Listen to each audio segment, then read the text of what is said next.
primera disertación es acerca de integridad intestinal.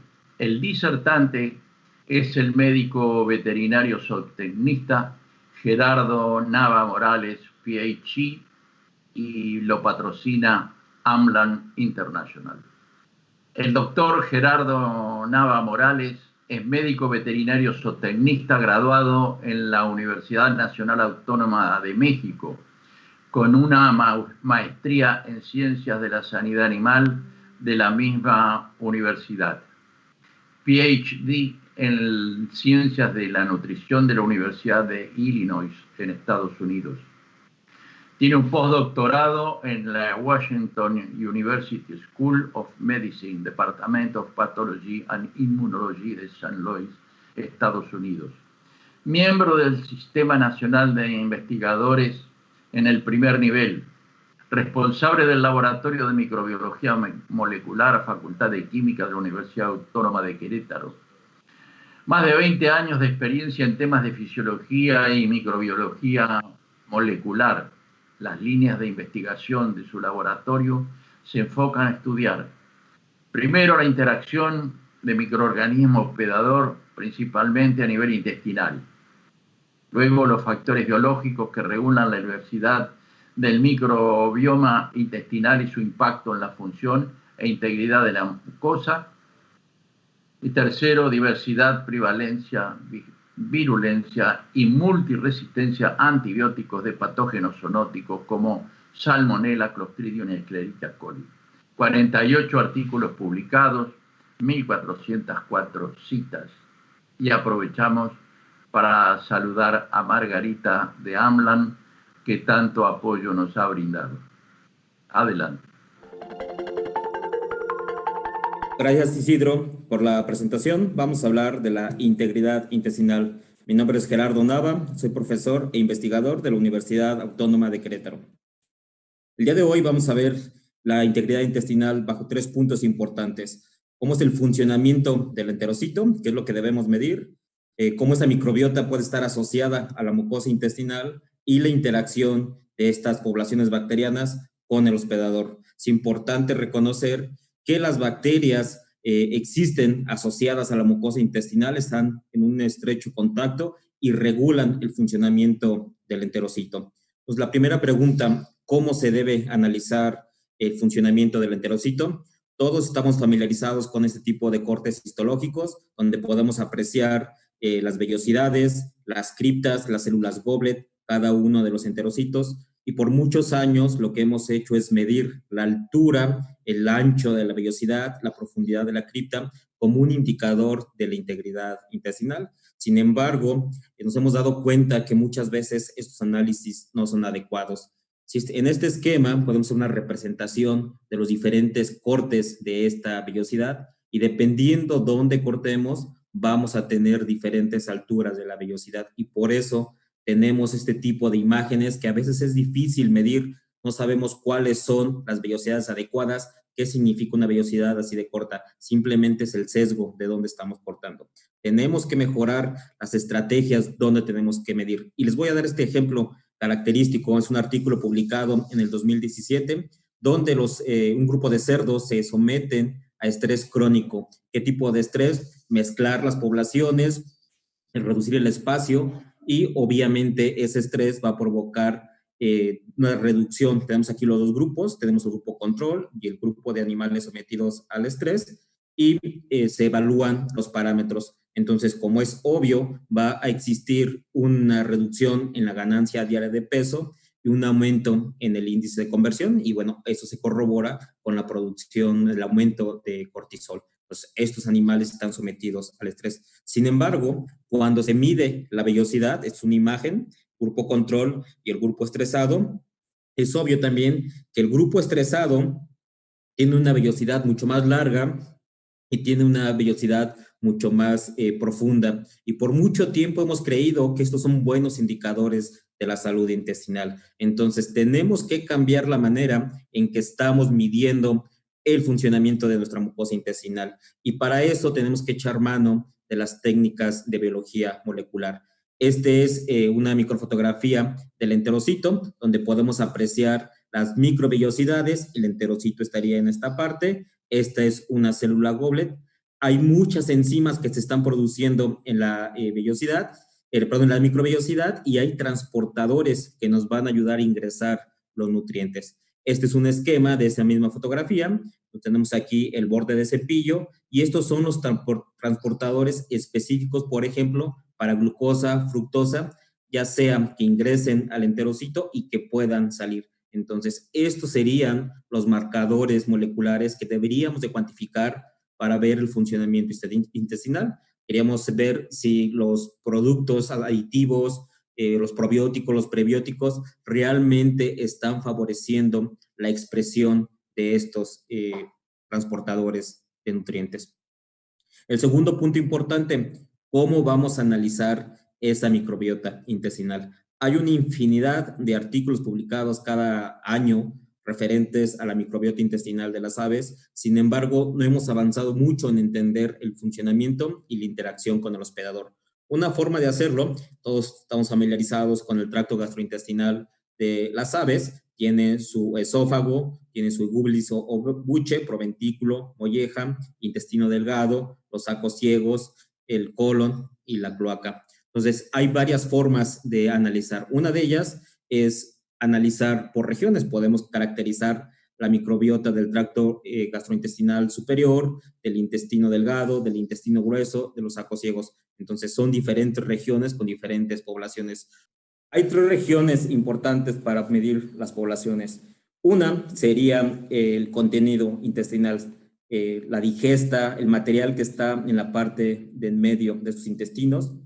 Eso podría representar las poblaciones que se están replicando, pero también las que están de paso, las que están viajando con el alimento.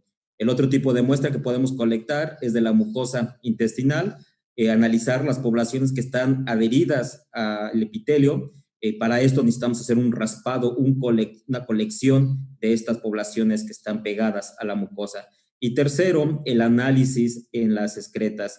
El problema de este tipo de muestras es que representa tanto las poblaciones del contenido como las poblaciones que están asociadas a la mucosa intestinal, pero obviamente son las más fáciles que podemos recolectar.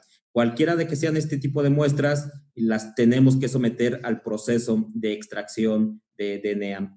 Es importante reconocer que requiere un proceso físico, un proceso químico para una adecuada extracción del material genético y una caracterización correcta de las poblaciones. Una vez que tenemos este material, el DNA, entonces podemos someterlo al análisis de las diferentes poblaciones. Para esto vamos a utilizar estas herramientas que se están generando en los últimos años, que es el análisis metagenómico de ese DNA. ¿Qué significa un análisis metagenómico?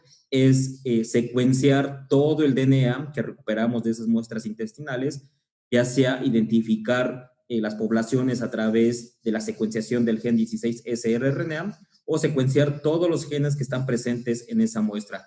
Pues tenemos nuestra molécula, nuestro DNA que obtuvimos de esos intestinos, lo sometemos a estas máquinas de secuenciación de nueva generación y ahora vamos a obtener millones de lecturas, millones de secuencias que nos van a servir para caracterizar las diferentes poblaciones. Y ahora el reto es bioinformático. ¿Por qué? Porque de estas secuencias las tenemos que caracterizar en los diferentes grupos bacterianos. Podemos identificar poblaciones de eucariotes como los parásitos, podemos identificar virus, podemos identificar bacterias y en general a esto se le llama el análisis del microbioma.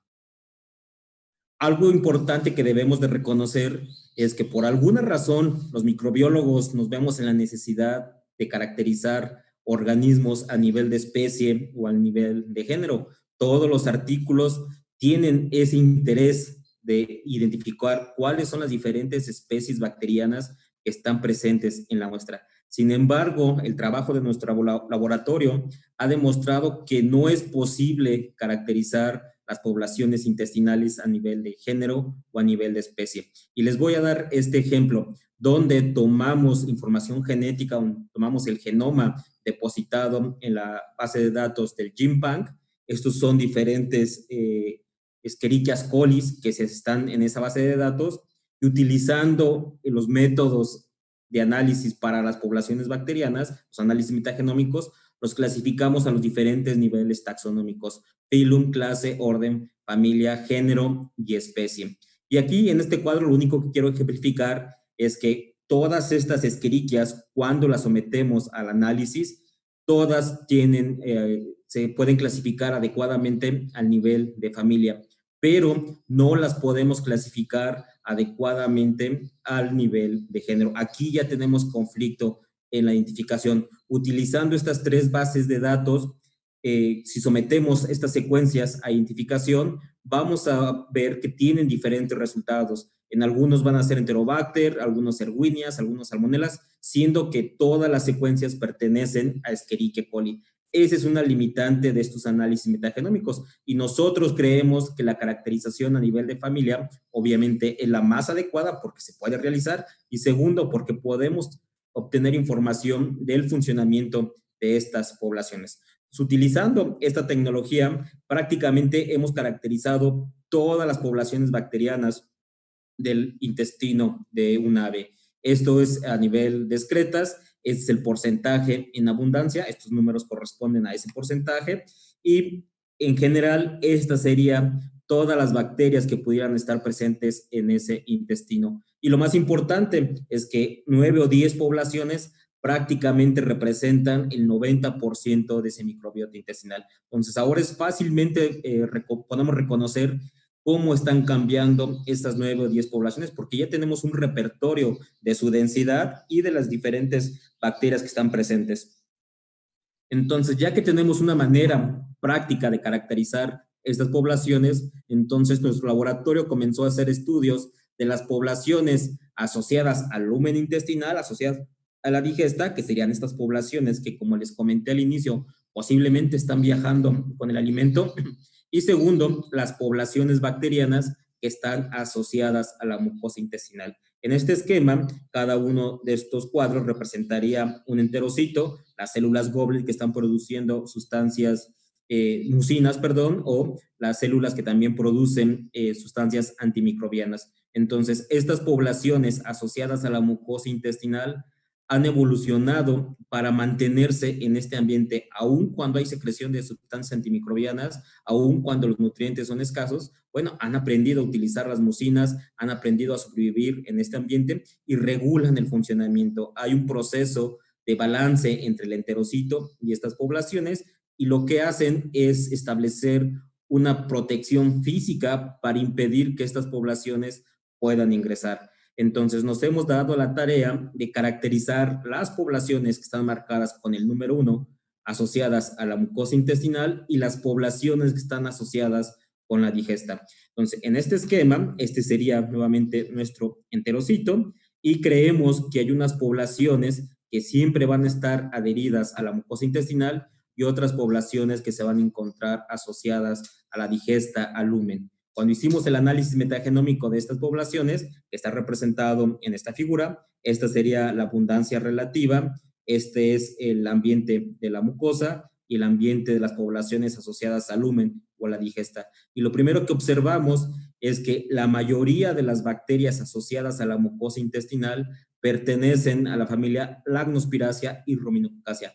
Prácticamente el 70% de ese microbioma pertenece a estas dos familias, mientras que en la digesta tenemos otros grupos bacterianos, como sería la familia Lactobacillacea, Porphyromonaceae y Probelotaceae. Entonces, estas tres familias están enriquecidas en la digesta, mientras la Lactospiraceae, Ruminococcacea son las bacterias más prevalentes asociadas a esa región.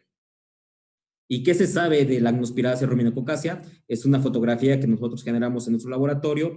Este sería el enterocito, una célula goblet secretando la mucina.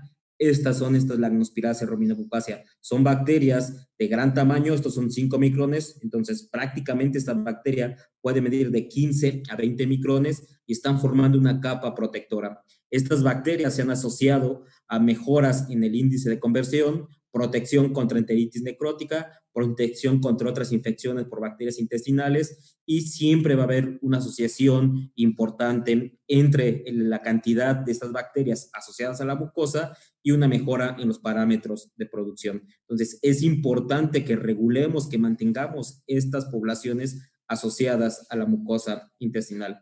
Entonces, con toda esta información hemos hecho otro tipo de análisis para entender cómo se establecen y cómo están funcionando estas poblaciones bacterianas. Este es un análisis del microbioma del ciego, nuevamente las diferentes poblaciones a nivel de familia en este eje, y es un análisis de 8 animales, 8 pollos de la misma estirpe que estuvieron en las mismas instalaciones, que recibieron la misma dieta, la misma agua. Hay algo muy importante. Primero, resaltar que con 9 o 10 familias bacterianas podemos abarcar el 100% de este microbioma. En los diferentes colores está la abundancia relativa de estas poblaciones. Pero lo interesante de este análisis, voy a llamar su atención al pollo número 6, a pesar que están en las mismas instalaciones, por alguna razón cambia su microbioma drásticamente. Tiene un aumento muy importante en miembros de la familia Eubacteriaceae, y lo más importante, este animal en su ciego está replicando bacterias que los otros animales no tienen. Por alguna razón cambia drásticamente el perfil de este microbioma de este animal, y ahora se convierte en un hipersecretador de bacterias. Y en el caso de Anaplasmasia, estos son patógenos importantes para las aves. Entonces, por alguna razón que todavía no logramos elucidar, hay individuos que se altera su microbiota y comienza un proceso de proliferación de patógenos. A esto se le va a llamar los superexcretadores de patógenos. No necesitamos que todos los animales en nuestras unidades de producción estén replicando Salmonella, Escherichia coli, Clostridium. Aunque el 1% de esos individuos esté replicándolo, va a contaminar al resto de la población. Y es difícil identificar a esos animales. Tendríamos que hacer un análisis global de esa microbiota intestinal. Este fenómeno de superexcretadores se ha observado para Salmonella entérica, para Escherichia coli, para Clostridium perfringens. Entonces, es importante entender por qué estos animales sufren esta alteración y por qué son capaces de estar replicando esos patógenos y contaminar al resto de nuestros animales. Otra cosa que hemos hecho en el laboratorio, hemos identificado presencia de patógenos en la mucosa intestinal. Como les había dicho al inicio, tenemos la capacidad de caracterizar las bacterias que están asociadas a la mucosa intestinal. En este esquema, este es el enterocito, y lo que hacemos es, primero, colectar el contenido intestinal, y segundo, limpiar para eliminar todo ese contenido y hacer un raspado de esa mucosa intestinal. Tenemos un sistema de pequeños cepillos que son capaces de arrastrar las comunidades bacterianas asociadas a la mucosa intestinal. Estas muestras son de animales pollos comerciales en producción.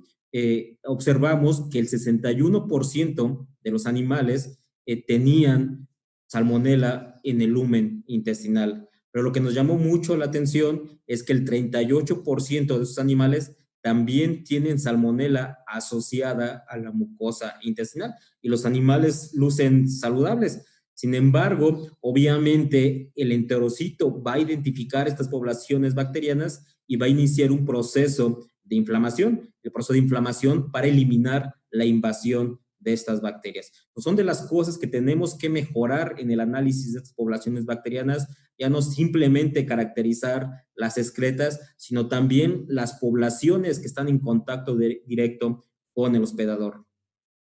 Otro tema interesante que me gustaría hablar es de la comunicación que tienen las células para activar sus genes de virulencia, por ejemplo. En este caso voy a hablar del quorum sensing, que es la manera en que las bacterias se comunican, y por lo general lo hacen a través de estos inductores que se llaman acil-hemoserin lactonas, son unas lactonas que son producidas por diferentes grupos bacterianos, principalmente miembros de la familia Enterobacteriaceae. Entonces, ¿qué es lo que sucede? Cuando llegan por primera vez a colonizar el intestino, esta es la representación, este cuadro sería una bacteria.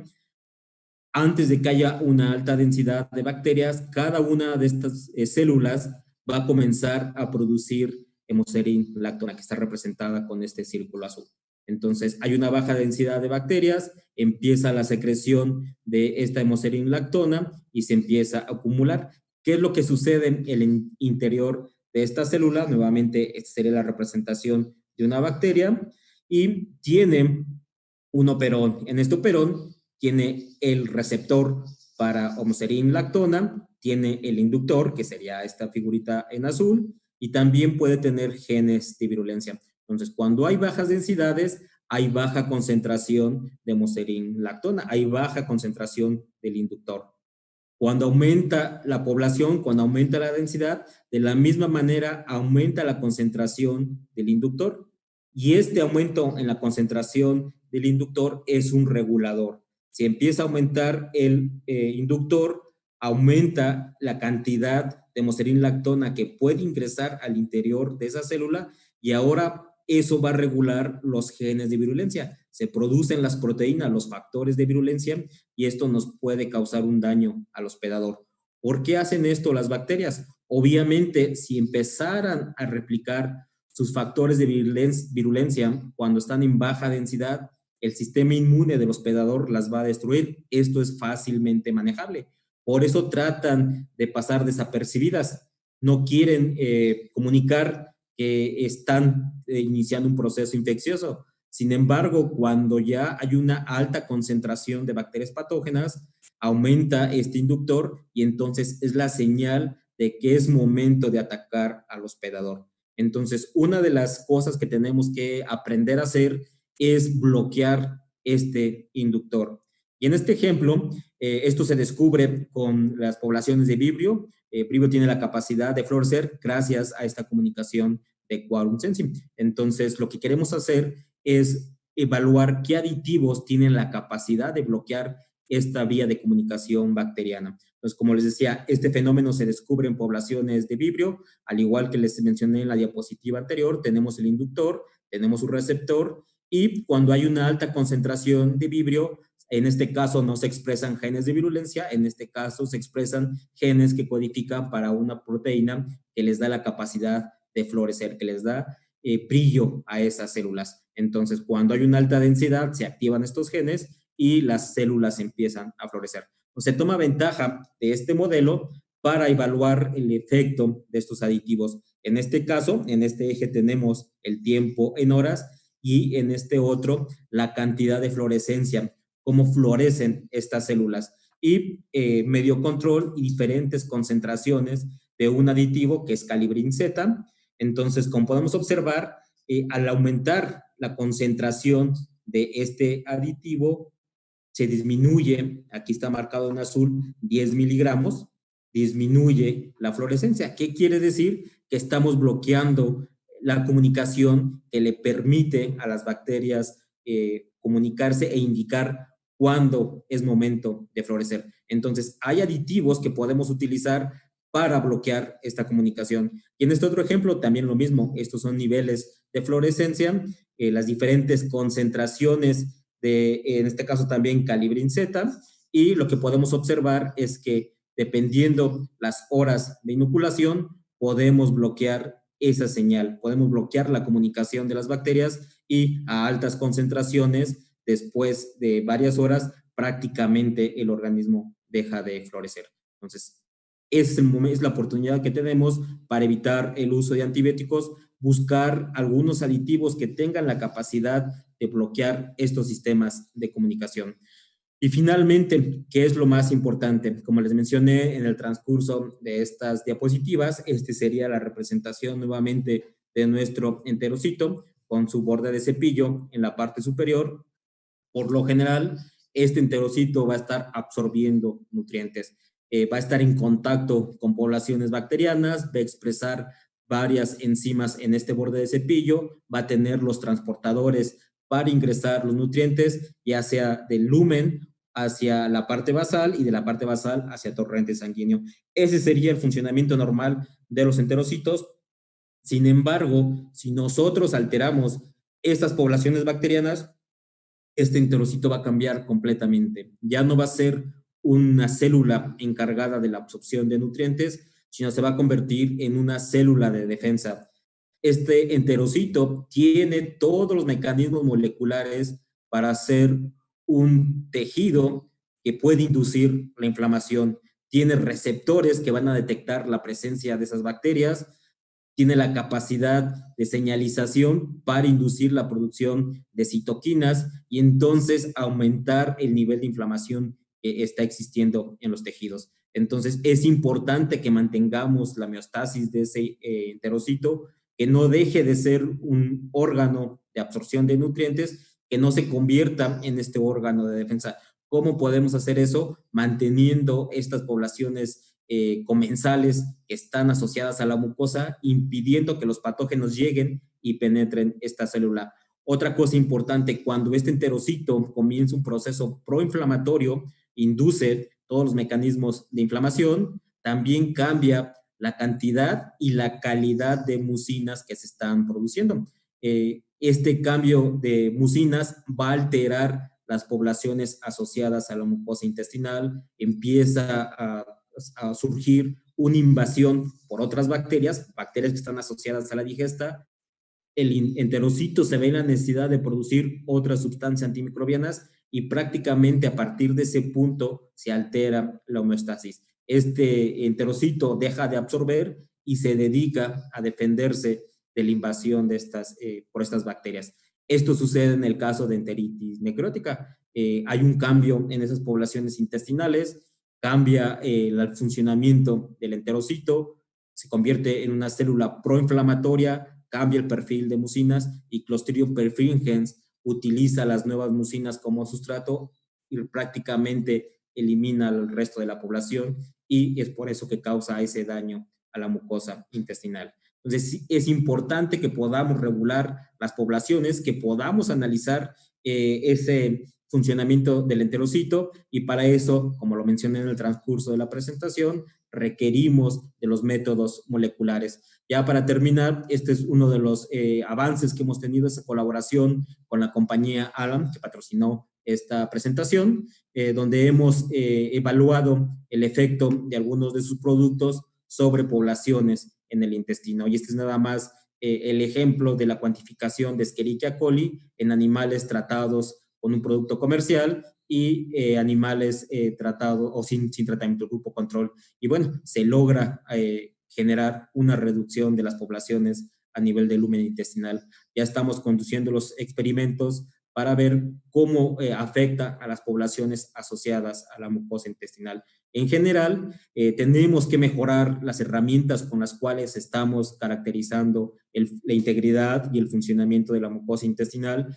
Creo que ya no podemos medir el tamaño de la vellosidad como un indicador. Yo creo que el ejemplo que se les presentó al inicio realmente nos ilustra que es difícil comprender qué es lo que está sucediendo, qué significa ese aumento de la vellosidad. Ha habido muchos casos donde hemos observado que el aumento de la vellosidad, no solamente situaciones de estrés, sino también cuando el hospedador se ve en un proceso infeccioso, uno de los mecanismos fisiológicos es aumentar el tamaño de esa vellosidad para eliminar las posibles bacterias que quieran invadir. Entonces, tenemos que mejorar esa manera en que estamos evaluando el funcionamiento y también cómo estamos caracterizando. Nuevamente, es difícil poder caracterizar a nivel de especie, tenemos que estudiar las poblaciones a nivel de familia y entender cómo funcionan. Y bueno, no hay suficiente tiempo para platicar más acerca de lo que se ha avanzado a nivel de la caracterización de las familias bacterianas, pero si alguien tiene interés, con mucho gusto podemos brindarles la información. Aquí al final de la diapositiva está mi correo electrónico. Si alguien quiere copias de la presentación o quiere más detalles de cómo se caracteriza el funcionamiento del enterocito o cómo se analizan estas poblaciones bacterianas, con gusto les podemos dar esa información. Por su atención, muchas gracias y gracias al comité organizador por invitarme a platicar acerca de los avances de nuestro laboratorio. Muchas gracias.